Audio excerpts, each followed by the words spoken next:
Oke. Thank you Joshua. Shalom semua. Shalom Mbak Erwin. Erwin situ. Oke, teman-teman, hari ini kita akan belajar ya. Ada satu kesempatan yang luar biasa ya Tuhan kasih bahwa kalian akan mendengar. Kita itu bukan money lover gitu loh. Kita harus jadi money master ya, menjadi tuannya uang, bukan pencinta uang gitu ya. Nah, nanti kita akan belajar di situ apa aja itu ya. Nah, sebelum saya mulai, saya mau tanya dulu dari teman-teman dari 25 orang ini nih, kecuali Erwin kali ya udah.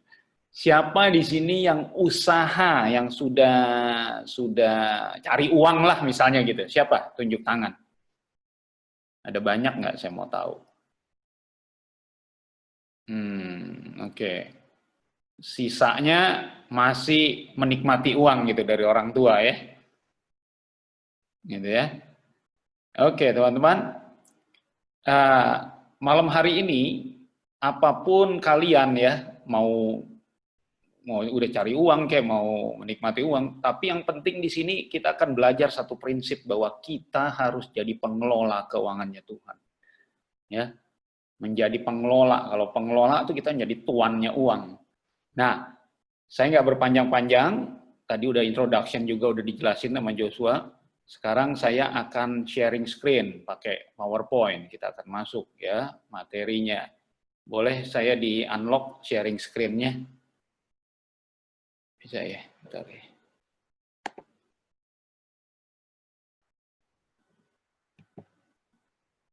Oke. Ini bentar ya.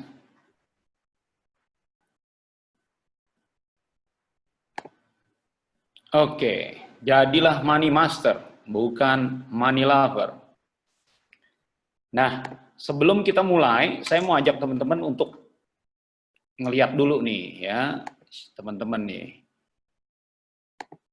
Ngelihat dulu, kita ngecek di mana posisi Anda, teman-teman sekarang nih. Ya, apakah kalian money lover atau money master? Apa sih bedanya gitu loh, ya kan? Sangat beda sekali, teman-teman ya. Kalau kita lihat mulai dari prinsip kejujuran, kita cek evaluasi diri dulu sebelum masuk materi ini. Ya, kalau soal memandang kejujuran, kalau money lover bilang relatif, tergantung situasi dan kondisi. Kalau bisa saya tipu ya saya tipu, kalau bisa saya bohong ya saya bohong, gitu loh. Semua juga bohong kok, semua pada nipu kok, kenapa kamu mesti jujur? Contoh misalnya teman-teman lagi bikin resume, CV gitu untuk melamar kerjaan, ya kan? Kalau money lover bilang, aku yang penting dapat gaji gede, nggak peduli masuk di perusahaan itu, gue bohongin aja deh, bikin resumenya, digede-gedein, ya, nggak jujur dan lain sebagainya, orang juga nggak ada yang tahu. Nah, kejujuran relatif. Apakah demikian? Enggak. Ya, money master katakan mutlak, kejujuran itu adalah mutlak. Kamu suka nggak suka, ya kan? Tidak tergantung pendapat kamu, situasi, kondisi, budaya apapun, kamu lahir di mana, ya, tetap kejujuran is kejujuran, ya kan? Harus jujur apapun yang terjadi, gitu. Nah, hal memberi, kalau money lover bilang dilakukan sepanjang dapat memberikan keuntungan. Memberi, baik-baikin deh orang itu, kasih tuh kalau dia boleh tuh, karena dia channelnya banyak tuh, koneksinya banyak. Yuk kalau bisa baik-baikin dia, kasih sesuatu hadiah dengan harapan kita bisa ditolong sama dia. Nah, ini memberi, nggak tulus, ya. Seringkah kita melakukan demikian? Tapi kalau money master katakan memberi itu harus tanpa pamrih karena mengasihi Allah dan sesama. Nah, Tuhan sudah mengasihi kita, kita juga harus mengasihi sesama. Memberikan pertolongan, apalagi dalam keadaan begini, ya kan? Dalam keadaan PSBB begini, COVID-19, pasti banyak yang butuh pertolongan kita. Kita nggak boleh tutup mata, gitu. Itu money master. Ketekunan, hal ketekunan. Oh, kalau soal ketekunan, money lover mau money master bilang harus, semua harus sama-sama nih. Nggak ada perbedaannya. Soal penghasilan, money lover katakan semakin bekerja keras makin besar penghasilannya. Tapi money master katakan Tuhanlah yang memberikan kekuatan untuk mendatangkan kekayaan. Nah, beda kan? Ya, teman-teman ya. Satu pandangannya dari utara ke selatan nih. Kalau money lover soal penghasilan semakin kerja keras makin besar penghasilannya. Tapi kalau money master Tuhanlah yang memberikan kekuatan untuk mendatangkan kekayaan. Itu dia kalau melihat penghasilan, jadi bukan karena kuat dan gagah kita. Gitu. Ya, kalau Tuhan nggak izinin kita dapat berkat, Tuhan nggak. So, Anda mau jungkir balik pagi-pagi pulang malam juga tetap aja ya tidak menghasilkan apa-apa. Hal berhutang, money lover katakan sebanyak mungkin, selama mungkin, kalau bisa lupa, nggak usah bayar, gitu loh. Ya, apakah demikian dengan money master? Enggak, money master katakan secukupnya hutang dan berusaha selesai secepat-cepatnya. Hutang untuk apa? Nanti kita belajar untuk apa. Ya, belanja. Soal belanja, money lover katakan menurut apa yang kita ingini sesuai jerih payah kita. Kita udah capek-capek, berhak dong untuk beli barang yang menyenangkan hati kita gitu loh. Tapi money master katakan sesuai dengan yang dibutuhkan dengan ucapan syukur. Wah, sesuai dengan yang dibutuhkan berarti yang dipenuhi apa? Kebutuhan, bukan keinginan. Nah, dari tabel ini teman-teman bisa lihat money lover sama money master. Nah, sekarang teman-teman ada di posisi mana? Gitu. Ya. Kalau ada di posisi money lover, nggak usah ngomong ke teman-teman sebelah, diem-diem aja. Ini kan enak lagi di rumah nih. Kita lihat, iya lo buset deh. Itu kena banget tuh, gue banget tuh money lover. Nah, bertobatlah malam hari ini. Ya kan? Karena money lover ini yang bisa menyebabkan kita jatuh ke dalam kemiskinan. Ya, jatuh ke dalam hal-hal yang dosa dan lain sebagainya. Karena cinta uang akar dari segala kejahatan. Ya kan? Tapi kalau sekarang Anda ada money lover, saya akan bawa Anda pindah ke money master. Oke? Ya, kita lanjut. Nah, money master itu apa? Nggak lain adalah money master itu adalah pengelola. Ya, Tuhan mau kita jadi pengelola keuangannya Tuhan. Ya, Hagai, karena apa yang kita miliki ini, ya uang saudara gitu ya, harta segala macam yang orang tua Anda miliki lah sekalipun, itu bukan mereka yang punya, tapi Tuhan yang punya. Kata siapa? Bukan kata Pak Rudi. Lihat Hagai 2 ayat 9. Hagai 2 ayat 9. Kepunyaankulah perak dan kepunyaankulah emas. Demikianlah firman Tuhan semesta alam. Mazmur 24 ayat 1 katakan, Tuhanlah yang mempunyai bumi serta segala isinya dan dunia serta yang diam di dalamnya. Ya. Dan selanjutnya nih, 21 Tawarik dan lain sebagainya bisa dibaca nanti. Kita nggak berhak kalau kita bukan pemilik, kita nggak berhak untuk menentukan uang kita akan dipakai untuk apa aja gitu loh. Yang berhak adalah pemilik. Pemilik kalau bilang kamu harus memberi, kamu harus menabur, kamu harus pakai untuk sekolah anak kamu. Tidak boleh untuk beli yang tidak berguna. Pengelola lo harus nurut sama pemiliknya. Ya kan? Nah, ketika Anda menerima Tuhan Yesus, Anda dipindahin nih dari zona kutuk dosa, diselamatkan, pindah ke zona berkat. Seringkali makanya orang sering mengatakan, aduh hidup saya susah gitu loh, ya kan, kekurangan uang terus. Nah tapi kok ngelihat orang Kristen kok seneng aja. Nah ini bukan bicara soal teologi kemakmuran, yang kalau lakukan ini, lakukan itu, kamu akan dapat berkat ini, berkat itu. Enggak, tapi memang ini janji Tuhan gitu loh. Anda dipindahin dari zona kutuk, ya, yang tadinya mati kekal, punya dosa, kalau terima Tuhan Yesus dipindahin ke zona berkat. Nah, kalau kita udah pindah ke zona berkat, kita ngelihat masa depan, itu ada kepastian. Kalau kita ngelihat masa depan ada kepastian, kita nggak ngoyo cari duit. Berarti nggak boleh rajin dong. Rajin harus, tapi tidak menghalalkan segala cara. Karena kita tahu, oh kita ini sudah ditebus miliknya Kristus. Gitu loh. Mungkin duitnya dikit, tapi kuasa menikmatinya besar. Nah, ada orang yang duitnya banyak, tapi nggak bisa menikmati. Aneh kan?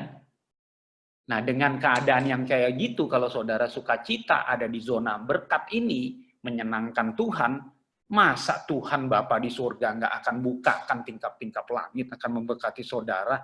Betul nggak? Ya, coba lihat di situ. Hak atas segala janji-janji Tuhan kepada Abraham, Ishak dan Yakub akan masuk ke dalam saudara.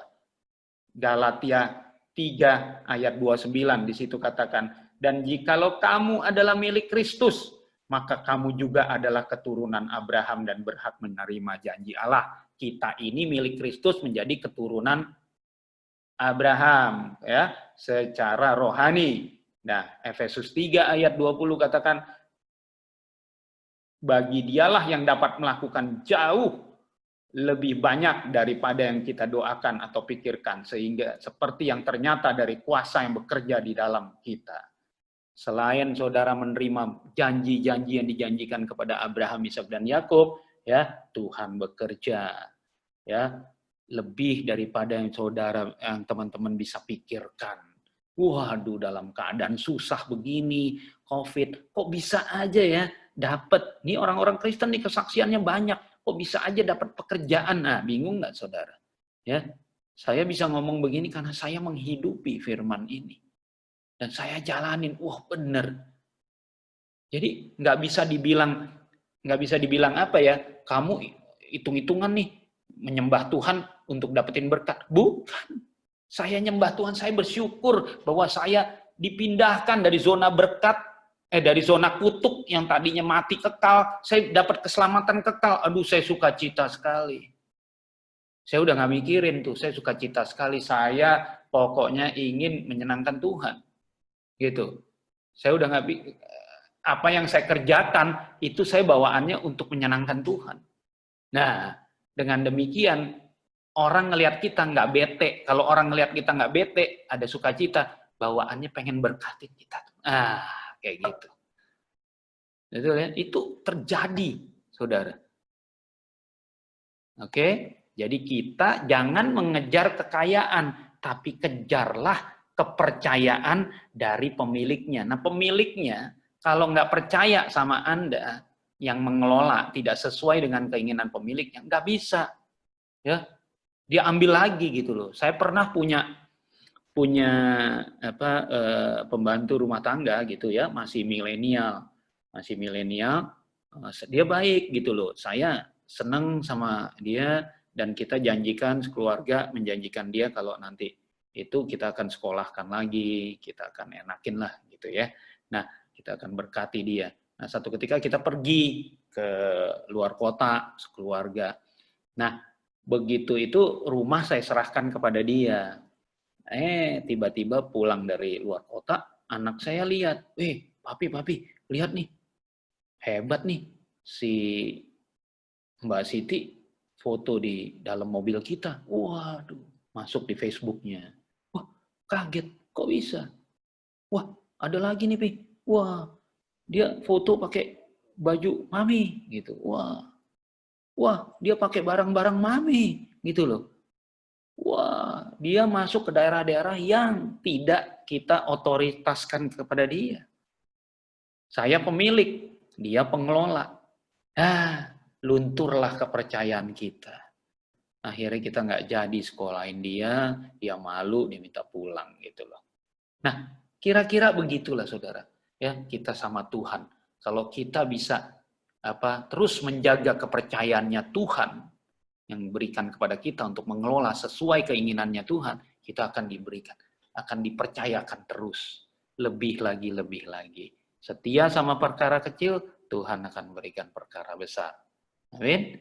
Nah, kita lanjut. Nah, sebagai pengelola, ya, sebagai money master, kita yang memerintahkan nih, kita yang mengelola uang itu. Uangnya tidak boleh mempengaruhi saya. Karena saya pengelola yang harus uangnya itu harus nurut sama kita.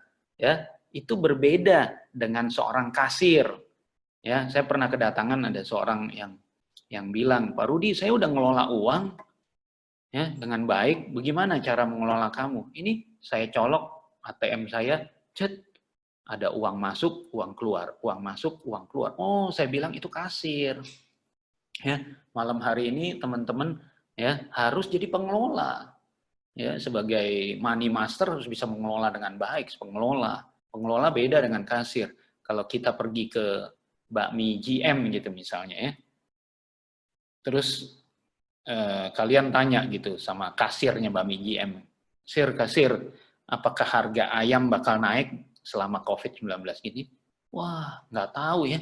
EGP, saya sih mikirinnya cuma uang masuk sama kembalian aja. Kalau ada, nggak tahu dia. Tapi kalau Anda panggil manajernya, dia pasti tahu. Oh, harga ayam bakal naik, ya saya akan stok dulu. Gitu.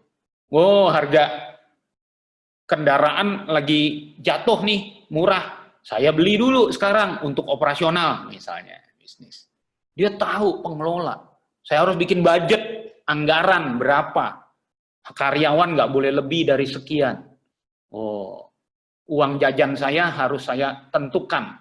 1 bulan hanya 500.000 saja. Cukup nggak cukup, saya harus disiplin di situ. Itu pengelola. Gitu ya, bukan kasir.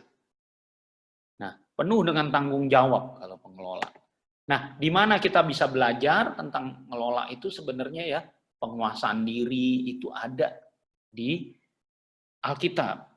Alkitab saudara sama saya ya, yang saudara dan saya pegang ya, itu di situ ada hampir 500 ayat mengenai iman, ya, hampir 500 ayat mengenai doa, tapi lihat deh, 2350 lebih ayat mengenai uang dan harta. Berarti Tuhan sangat berperkara dengan uang di situ, ya. Nah, di situ dikatakan bahwa apa namanya? Uang itu menjadi saingannya Tuhan yang paling besar. Dia nggak mau, ya kan? Kita kan nggak boleh punya dua Tuhan, ya kan? Mesti pilih. Kita harus menyembah Tuhan. Kita bukan money lover. Nah, Alkitab itu dipakai sangat untuk bisa mengajar kita. Nah, saudara, Pendeta Billy Graham pernah bilang gini. Pendeta Billy Graham katakan gini, kasih saya buku cek seseorang, ya, saya bisa tentukan dalam waktu 5 menit. Ya, hatinya ada di mana, gitu. Jadi, bagaimana kita mengelola uang itu sangat menggambarkan kita, hubungan kita sama Tuhan. Kelihatannya bagaimana cara Anda membelanjakan uang-uang itu. Gitu. Ada nggak bayar perpuluhan? Ada nggak memberi? Kelihatan di situ polanya. Ya, jadi Tuhan sangat berperkara dengan uang dan harta. Kan kita mau jadi anak-anak Tuhan yang bisa berkenan, ya. Nah, kemudian di sini sebelum masuk lebih jauh, saya ajak teman-teman ya untuk memeriksa financial check up di sini.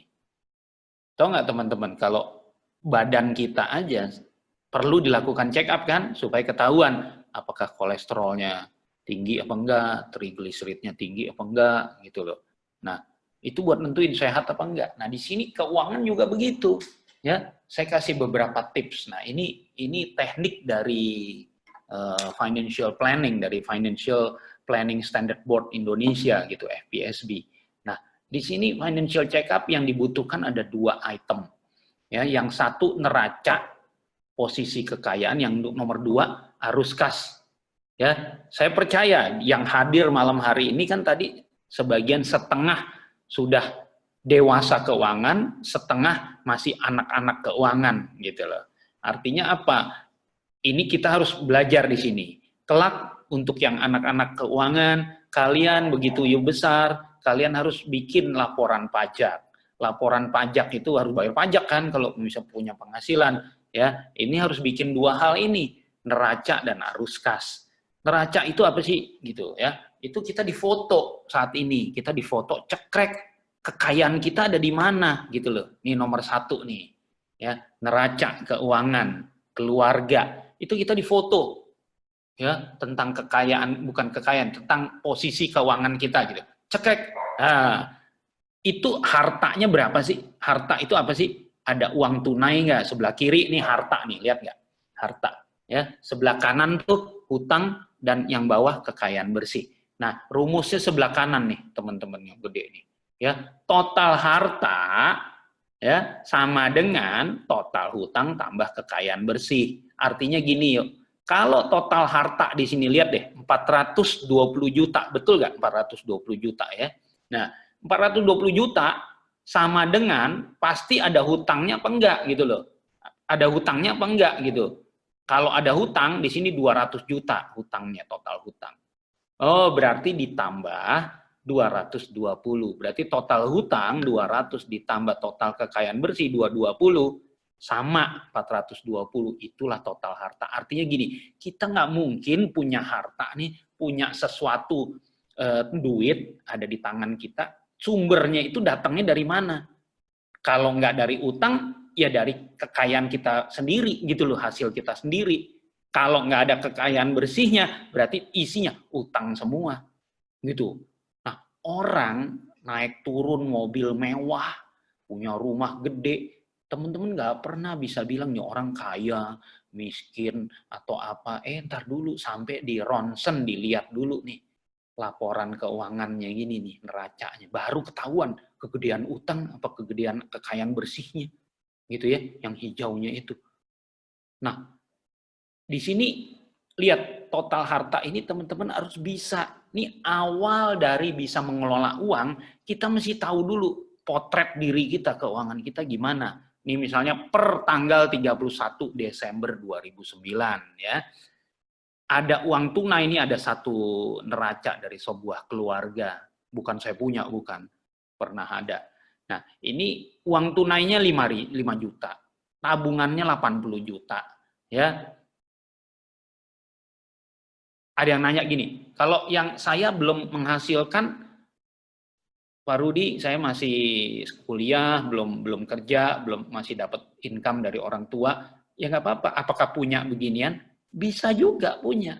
Misalnya uang tunai kalian berapa di ATM BCA, gitu misalnya, ya kan? Di ATM manapun deh, ada berapa? Nah tulis di sini uang. Nah ini disebut nih harta liquid, gitu. Terus punya investasi nggak? Apakah kalian belum menghasilkan, belum kerja, nggak boleh investasi? Enggak juga. Banyak kok mahasiswa-mahasiswa yang belum kerja, tapi udah bisa punya investasi. Gitu loh. Dia beli reksadana, ya, dia beli emas, ya, bisa aja dia joinan sama temennya, ya, bikin game, gitu loh. Ya, jadi influencer misalnya. Ya, bisa aja bikin Insta, waduh, bikin webinar, bisa terjadi gitu. Nah, berapa? Apakah punya deposito? Keluarga ini di sini punya deposito tuh 10 juta. Terus dia punya saham gini, saham di pasar modal dia punya. Terus dia bisa join sama temennya kemitraan usaha tuh 5 juta. Nah, ini posisi dia. Terus dia punya harta pribadi, dia punya rumah yang ditempati sekarang. Kalau teman-teman masih yang milenial, saya belum punya rumah, Pak Rudi, nggak apa-apa, kosongin rumahnya. Rumah orang tua boleh nggak ditaruh? Jangan, itu rumah orang tua kamu gitu, bukan rumah kamu. Tapi orang tua kamu boleh taruh di sini, ya. Rumahnya berapa? Kalau rumahnya baru satu yang ditinggalin sekarang, taruh di harta pribadi di sini, ya. Terus punya mobil, nah, bisa kan? Punya mobil kan? Berapa mobilnya nilainya? Tanya deh, berapa sih nilainya sekarang di pasaran kan udah tinggal bisa lihat blibli.com atau di OLX berapa sih mobil kayak saya nih tahun 2015 misalnya berapa duit, motor berapa duit gitu loh. Apa kamu punya barang kepemilikan pribadi apa? Saya punya cuma HP doang, Pak Rudi. Boleh masukin aja HP berapa sih kayak gini? Oh 500.000, taruh di sini. Perhiasan, taruh. Nah supaya kalian tahu belajar. Oh saya harta saya sekian nih. Nah terus pindah, didanai dari mana nih sumbernya harta ini semua? Apakah punya hutang? Oh, kalau nggak punya utang ya nol. Tapi kebanyakan keluarga di sini punya kartu kredit, punya tagihan per tanggal 31 Desember 2009 1.500.000. Punya saldo kredit kendaraan bermotor sisanya 25 juta. Saldo pinjaman pribadi, pinjam sama temennya 3,5 juta. Nah, ingat teman-teman, kalau punya hutang harus dibayar sebagai pengelola yang baik, nggak boleh dilupakan. Ya, terus apalagi nih, saldo kredit rumah, oh dia pinjaman rumah 140 juta, lain-lain 30 juta, ya pinjam sama orang tua mungkin, ya belum dipulang-pulangin sampai kapan? Sampai forever? Nggak boleh juga, harus kalau bisa mulangin gitu, kecuali diampuni sama orang tuanya, betul? Nah, diampuni lain hal gitu loh. Hutang adalah hutang, harus kita bayar. Nah, terus kekayaan bersihnya 220. Makin kita tua, yang hijaunya dong, yang makin digedein dong, ya hutangnya makin susut. Jangan makin tua hutangnya makin besar gitu. Ya, ini untuk neracanya. Nah, kemudian satu lagi yang kita butuh adalah arus kas, ya, arus kas keluarga, ya. Nah, arus kas ini suami istri ini yang punya neraca tadi dia kerja, suaminya menghasilkan, istrinya juga menghasilkan. Total 12.600.000 dapat dari gaji, ya, ada dia taruh deposito dapat bunga misalnya, ya. Terus kalau kita karyawan, ya kita udah dipotong pajak, jadi pajaknya dinolin. Nah ini kasus suami istri ini nih karyawan gitu, dia udah nggak bayar pajak. Tapi kalau Anda pengusaha sendiri harus dicatangin di sini pajaknya berapa gitu ya. Nah, perpuluhan dan persembahan khusus ya di sini dia taruh, dia keluarga ini tidak lupa memberikan perpuluhan dan persembahan khusus ya di situ. Pengeluaran tetap, nah ada pengeluaran tetap nih, teman-teman harus nomor 3 nih harus bisa nih membedakan. Pengeluaran tetap itu apa? Pengeluaran yang sifatnya tanpa itu Anda nggak bisa hidup, harus bayar gitu loh. Ya, cicilan KPR, cicilan kredit motor, premi asuransi, uang sekolah anak, kartu kredit. Nah, itu yang rutin ya, itu pengeluaran tetap di situ. Nah, kemudian lanjut di situ ada tabungan dan investasi. Ya, itu dia menabung juga. Nah, kemudian di situ ada pengeluaran variabel. Apa yang saya mau ajarin di sini? Ini ada pengeluaran tetap, ada pengeluaran variabel. Pengeluaran variabel harus di paling bawah. Ya. Karena sifatnya tergantung kebutuhan gitu ya.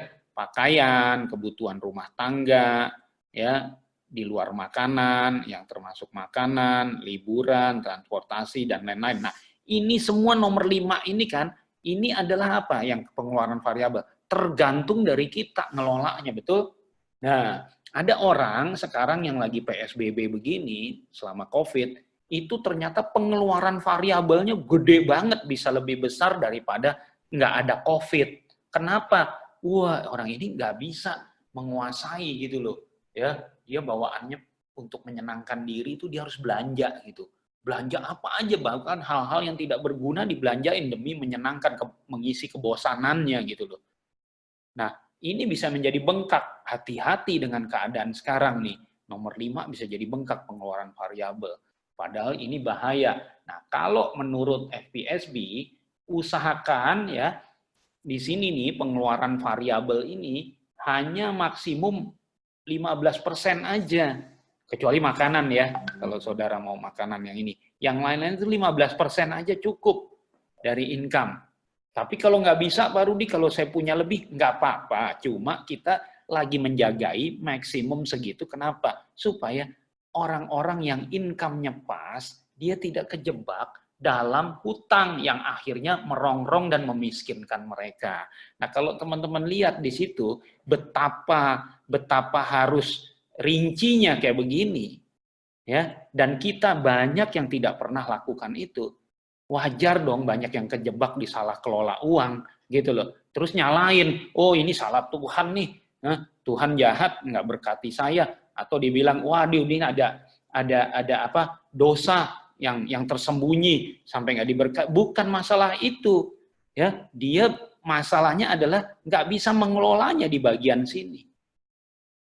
Ya, nah bayangin nih saudara ya, ini ada suami istri ini ribut terus begini nih, ya gara-gara dibuatkan hal semacam ini, arus kas sederhana begini, terus istrinya bisa lihat, oh tadinya istri nyalain suaminya mulu, suami saya boros nih, hidupnya penuh dengan belanja semua, ternyata kan dia minus tuh suaminya ya, income-nya, ternyata istrinya punya biaya kan, pedicure, medicure, salon, masak, semua dimasukin ke sini, ke suami, kan nggak bener juga gitu kan. Ya, harus, jadi untuk bisa hidup dalam surplus cash-nya, lebih nggak defisit. Kalau defisit kenapa sih banyak? Bisa utang, nanti kejebak utang. Utang kena bunga, waduh, tambah miskin terus. Ya, supaya bisa surplus gimana? Nggak ada jalan lain. Harus ininya dikontrol, arus kas keluarnya harus lebih kecil daripada arus kas masuk. Itu logikanya. Pernah ada satu keluarga datang ke saya, Pak Rudi, ibu-ibu, saya kekurangan terus, udah bayar perpuluhan, udah rajin ke menara doa, nah tuh denger tuh, udah rajin ibadah, tetap kekurangan. Nah, berarti dia bingung. Kenapa? Jadi tujuan dia beribadah dan lain sebagainya hanya mencari berkat. Gitu, bukan mencari Tuhan. Nah, terus saya tanya, income ibu berapa? Income-nya waktu itu 5 juta. Pengeluarannya berapa? 7 juta. Ibu sampai rapture, nggak bakal bisa. Gitu loh. Hidup dalam positive cash flow, nggak bakal surplus. Karena 5 dikurangi 7, minus 2. Jadi harus ada bagian kita yang kita ngelola dengan baik di sini. Harus dibudgetin gitu loh. Dianggarkan. Nah, gitu ya. Harus dianggarkan. Nah, sekarang bagaimana kita tahu anggarannya supaya pas gimana? Ya, pertama-tama nih, ya, seorang yang disebut sehat keuangannya, dia harus punya di ATM dia deh, ya, dana darurat. Dana darurat itu sebesar berapa? 3 sampai 6 bulan biaya hidup. Nah, artinya apa sih? Kalau biaya hidupmu 1 juta 1 bulan misalnya, ya, paling tidak punya di rekening ATM punya duit 3 sampai 6 juta. Ya, gitu, 3 sampai 6 bulan. Untuk apa sih gitu loh? Dulu saya ngadain ini diprotes terus, banyak yang protes. Buat apa? Duit nganggur. Saya ada ya pakai aja dulu. Sekarang terbukti dengan adanya COVID-19 gini, di PSBB-in nggak bisa jualan, nggak bisa kerja, dipotong gajinya. Wah, ternyata banyak orang Indonesia yang nggak punya 3 sampai 6 bulan gitu. Wah, baru di PSBB-in 2 bulan udah kelepek-kelepek, udah jerit-jerit, nggak punya dana cadangan. Gitu. Dia harus punya, yang disebut sehat harus punya. Tapi bayangin dah, nggak apa-apa deh orang Indonesia nggak punya juga nggak apa-apa. Saudara tahu, orang Amerika sendiri, di Amerika negara majunya kayak begitu, nah kaget ternyata 60% orang rakyat Amerika nggak punya duit di ATM-nya, ya, sebesar minimum $1.000 deh. Jadi 60% orang Amerika tuh, ya, kira-kira menurut CNBC, kalau berhenti gajinya, nggak bisa bayar sewa, nggak bisa benerin mobil, kalau mobilnya mogok, tuh, nggak bisa bayar biaya rumah sakit kalau dia masuk emergency room. Emergency room kayak nggak di cover sama asuransi. Jadi kalau dia emergency room, diperiksa, dia kena cas, dia nggak bisa bayar. Itu Amerika, negara maju. Ngagetin nggak? Makanya nggak heran begitu dia di PSBB-in kemarin, di lockdown, wah berontak semua. Baru 1 bulan udah berontak karena nggak bisa, nggak punya duit. 60%, bayangin, kaget luar biasa. Nah, yang kedua, kita harus investasi atau menabung. Ya, investasi atau menabung. Berapa investasinya, menabungnya? Minimum 10% dari pendapatan kita per bulan. Contoh pendapatan per bulannya misalnya 3 juta gitu ya. 300.000, 10%-nya dari 3 juta kan 300.000. 300.000 harus masuk investasi atau menabung rutin. Itu investasi bedanya apa sih sama menabung? Gini, Kalau menabung itu masuk di tabungan tuh, yang kayak ATM, BCA, ya Mandiri gitu. Itu pasti dapat bunga, tapi bunganya kecil gitu. Tapi kalau investasi ya itu belum jamin pasti untung, bisa rugi. Tapi jangka panjang investasi itu ada resikonya. Ya, itu bedanya gitu. Tapi sama-sama jenisnya sama. Jenisnya bahasa Inggrisnya saving gitu loh. Cuma ada yang masuk instrumen pasar modal, ada yang masuk bank. Kalau masuk di bank ya menabung, kalau masuk di pasar modal investasi, beli emas ya investasi, beli ruko ya investasi gitu. Ya, minimum 10% dari pendapatan per bulan rutin gitu. Untuk apa rutinnya itu? Ada tujuannya gitu ya. Nah, tujuannya rutin itu kalau setiap teman-teman kan nih yang masih kuliah, yang masih anak muda gitu ya. Kalian kan nanti sebentar lagi akan lulus universitas ya. Terus merencanakan nih setiap hidup nih kita mesti tentukan ke depan, bikin anggaran, bikin budget gitu. Nah, nanti setelah itu saya akan merit nih. Udah punya pacar belum? Udah. Kalau udah bakal merit dong. Ya. Nah, bakal merit emang merit nggak pakai uang? Pakai uang gitu. Ya butuh kan misalnya. Ya paling tidak kan makan-makan lah sama keluarga ya kan. Gitu, butuh uang di sini. Terus meningkat lagi, kita ngebayangin dari sekarang nih ke depan ngelihat punya visi gitu. Oh, terus saya merit, saya punya anak. Punya anak 2, 3, itu beda loh kebutuhan dananya udah beda lagi untuk nyekolahin ini anak gitu loh. Ya kan? Nah, Anda mulai udah memikirkan ini. Itu berapa angkanya? Berapa nilainya? Nggak heran kalau banyak orang yang gagal dalam hal keuangan. Kok mereka merencanakan gagal, bukan mereka merencanakan gagal, tapi mereka gagal membuat perencanaan di sini. Banyak sekali gitu ya. Nah, begitu dia merit ya, dia butuh uang lagi. Setelah butuh uang, mereka akan masuk masa pensiun. Nah, masa pensiun ini juga harus disiapin dananya gitu. Nggak bisa bagaimana nantinya aja deh, duit jatuh dari langit. Nggak bisa gitu. Tapi ada bagian saudara yang saudara lakukan, ya. Saudara mulai bergerak dengan iman, ya, mulai melangkah sedikit demi sedikit, gitu. Nah, di situ di firman Tuhan juga diingatkan seperti semut gitu yang sedikit demi sedikit itu mengumpulkan untuk hari selama musim panas dia kumpulkan untuk musim dingin. Salomo katakan gitu, ya.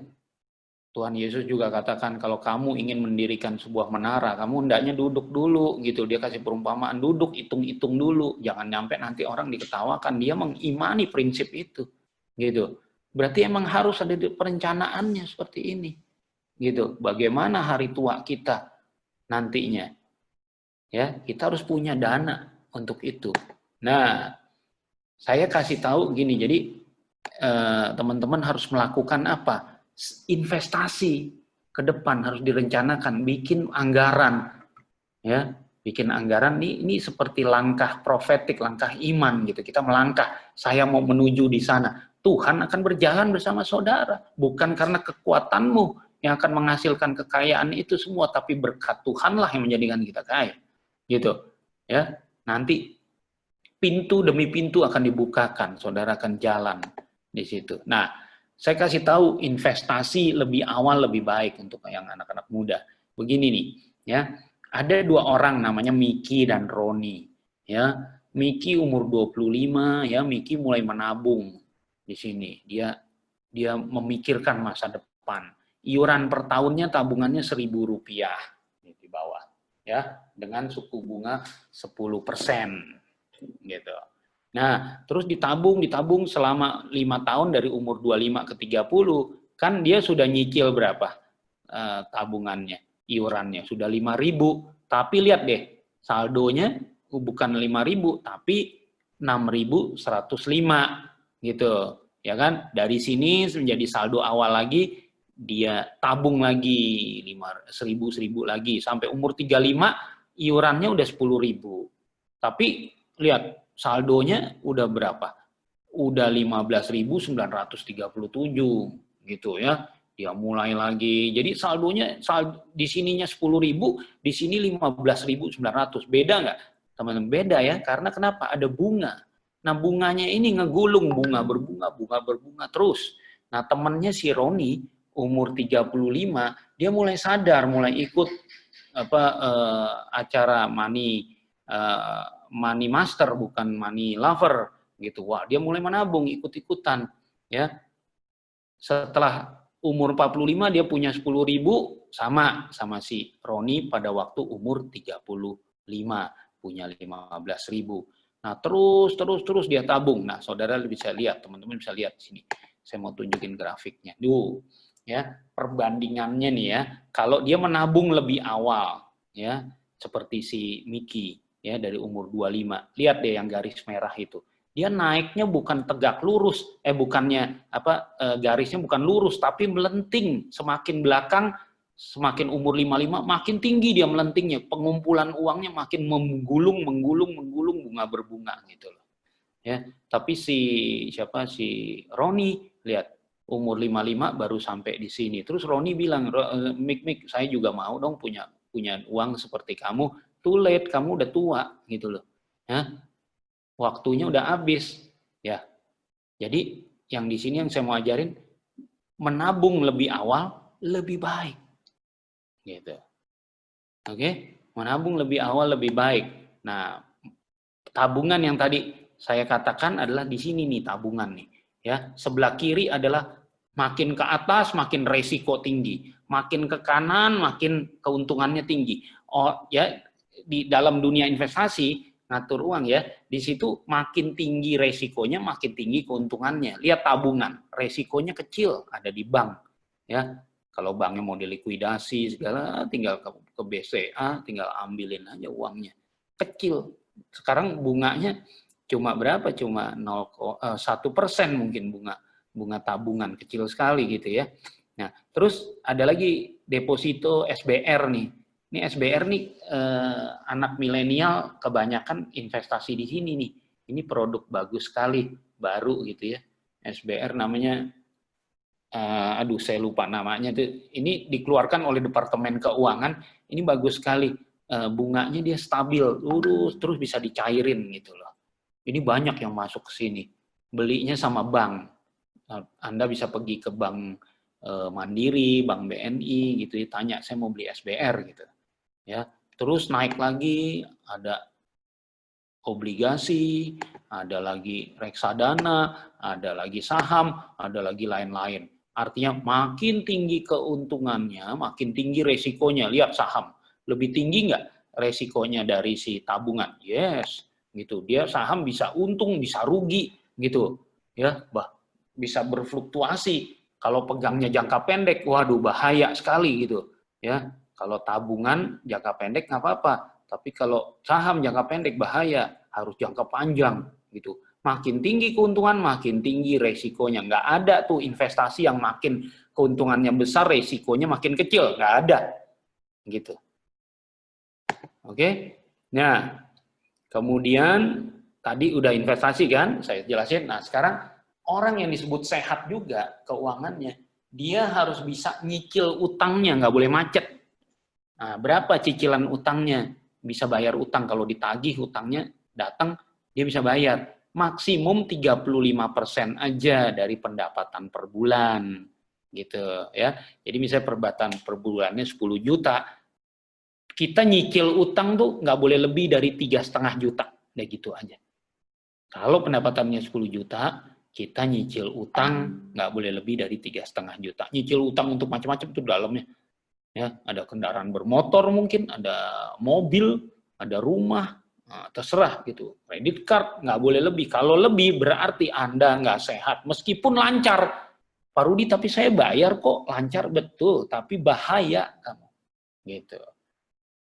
Ya, begitu ada perubahan bunga dikit, nah, untung puji Tuhan nih bunga lagi diturunin terus sekarang.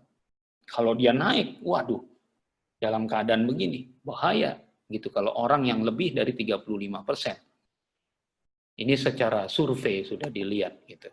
Nah, hutang dikatakan firman Tuhan katakan tidak boleh hutang kepada siapapun juga gitu. Yang kita nggak boleh hutang adalah, sebentar saudara ya.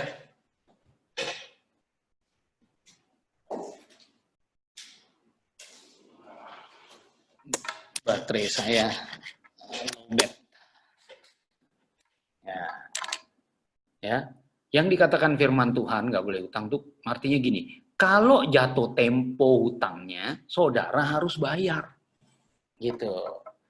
Jatuh tempo cicilannya harus bayar, nggak boleh nunggak.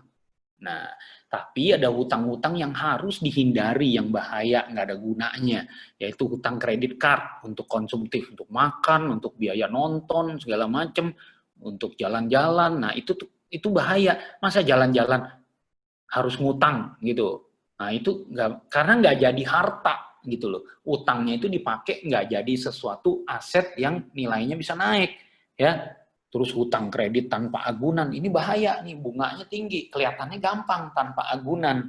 Tapi kalau nggak dipakai untuk produksi, ya, untuk usaha, jangan gitu loh. Dan untuk usaha pun juga kita harus lihat-lihat gitu. Ya, jadi artinya nggak boleh utang untuk konsumtif gitu. Terus hutang untuk beli barang yang nilainya menurun, bukan naik. Nah, ini dia. Kalau hutang beli rumah, boleh nggak Pak Rudi? Boleh, gitu. Ya, sebab kalau kamu nggak beli rumah dengan hutang KPR disediakan, ya, kapan mau beli rumahnya, dan rumahnya itu akan naik terus harganya, gitu. Tapi kalau hutang untuk beli HP, gitu, ya ilah, 2 tahun lagi HP-nya keluar lagi yang baru, nilainya turun terus, hutangnya belum habis-habis. Nah, ini bahaya ya. Jadi harus dihindari yang seperti ini.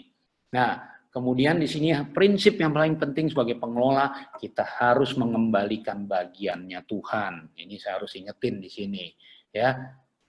Di sini kita memberi itu ya, membayar perpuluhan dan lain sebagainya, itu sebagai ungkapan kasih kita. Saudara bayangin, gara-gara kita, bagaimana Tuhan sudah mengasihi kita terlebih dahulu dengan mati di kayu salib untuk nebus kita. Ya, di Matius 25 ayat 41 sampai 6 itu dikatakan.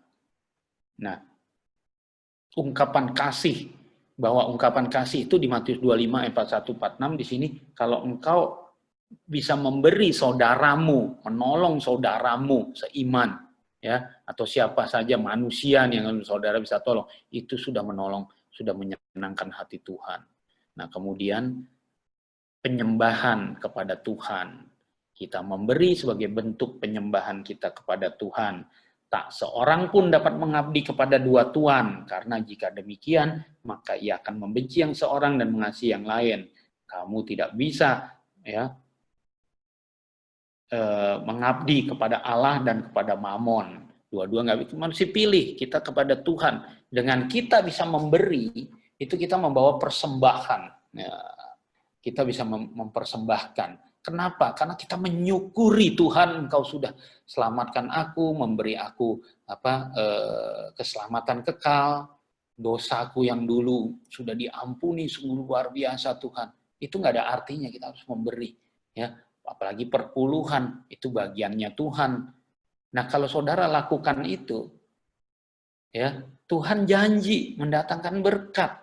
Tapi kita memberi bukan untuk mendapatkan berkat, tapi kita mengasihi Tuhan. Tapi efeknya berkat itu otomatis Tuhan akan kasih. Ya, dikatakan di situ aku akan membukakan tingkap-tingkap langit sampai berkelimpahan. Ujilah aku, kata Tuhan. Itu Tuhan sendiri yang ngomong, ujilah aku, kata Tuhan. Dan saya hidupi. Saudara, saya kaget-kaget gitu. Dalam keadaan kering apapun, Tuhan tepat pertolongannya buat saya. Makanya saya berani mengatakan demikian. Gitu. Ya, dari akhir semua itu kalau saudara bisa lakukan, ya, janji Tuhan kepada saudara, Mazmur 1 ayat 1 sampai 3 dikatakan apa di situ? Ya, engkau akan tumbuh. Ya, orang yang takut, kita baca deh ya, kita baca.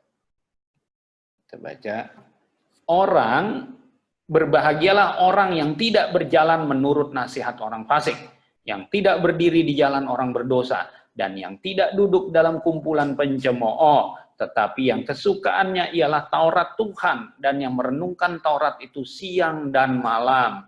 Ia seperti pohon yang ditanam di tepi aliran air, yang menghasilkan buahnya pada musimnya, dan yang tidak layu daunnya, apa saja yang diperbuatnya berhasil. Luar biasa, ya.